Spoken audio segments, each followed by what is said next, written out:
Donald Trump has spent the last 5 or 6 years telling this country that the 2020 election was stolen. He's used it to raise hundreds of millions of dollars from his base. He justified January 6th and the pardons, telling you that the election was stolen. And he has used it to justify every piece of voter suppression legislation that he and his party have pushed since. It's the entire basis for the SAVE Act, the bill that he's currently threatening to blow up the Senate over. And it rests on the claim that non-citizens are stealing elections, that foreign governments are interfering. And yet his own FBI under Kash Patel just closed a voter fraud investigation in Nevada and found 38 people. 38, that's it, out of millions of votes cast. Oh, and by the way, the statute of limitations, it already ran out, so they can't even prosecute those 38 cases.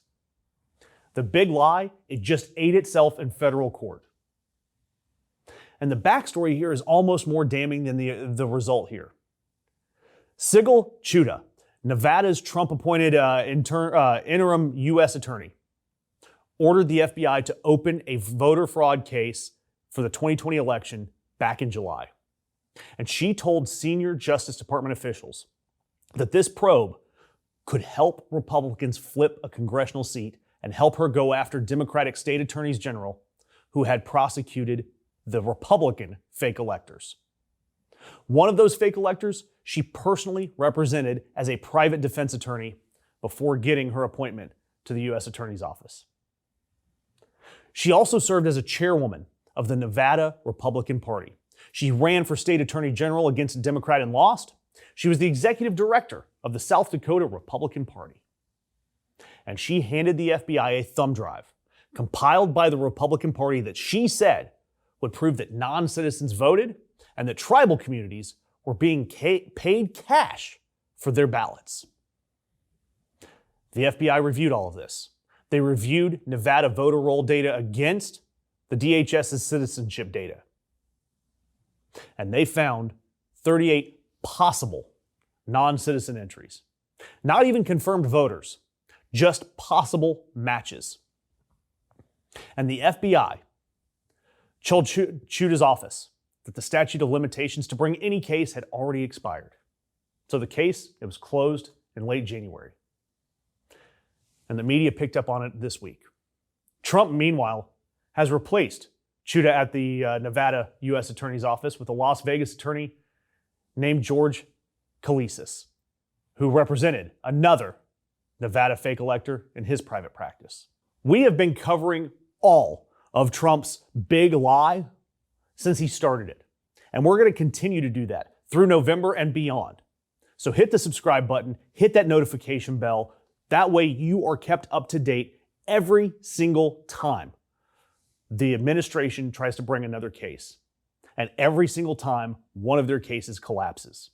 Meanwhile, that SAVE Act, the bill that Trump says is the most important thing we can do, the bill that will take away the rights of millions of voters, and he's threatening to veto every other piece of legislation over, it requires documentary proof of citizenship to register to vote in federal elections. And its entire premise is that widespread non-citizen voting is happening and distorting elections. Meanwhile, in Nevada, 38 possible matches. No cases that you can prosecute, case closed. The FBI, we know, executed a search warrant in Fulton County, Georgia, grabbing their ballots based on claims from a White House attorney. Georgia and Arizona, their investigations are continuing. And state-run media, CBS, now that it's run by Barry Weiss, can't determine what distinguishes those states from Nevada, where the investigation found nothing and was shut down. There is no pattern of evidence. There's no pattern based on law enforcement. This is a pattern of investigations that were launched for purely political purposes that collapse whenever you have to actually present evidence, whenever the FBI actually has to do the work. The Nevada Republican Party, they had the data and provided it. A Republican U.S. attorney opened the case.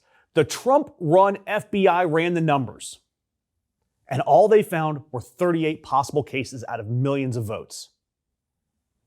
Meanwhile, the big lie has still cost this country 5 years of democratic erosion. hundreds of millions of dollars in small donations to Trump. And they still believe all of this.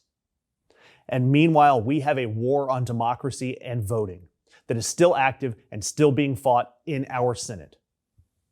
Over 38 people, and a case that you can't even prosecute. Doesn't it seem like our feeds are getting filled with more and more BS right-wing MAGA content? It's no secret that all these top tech bros are in love with the current regime, so it's no surprise that independent left-leaning media is being squashed by the algorithm. If you like our content and content like us, it doesn't take long to click that thumbs up, share, comment, or subscribe. So please help us keep the truth alive.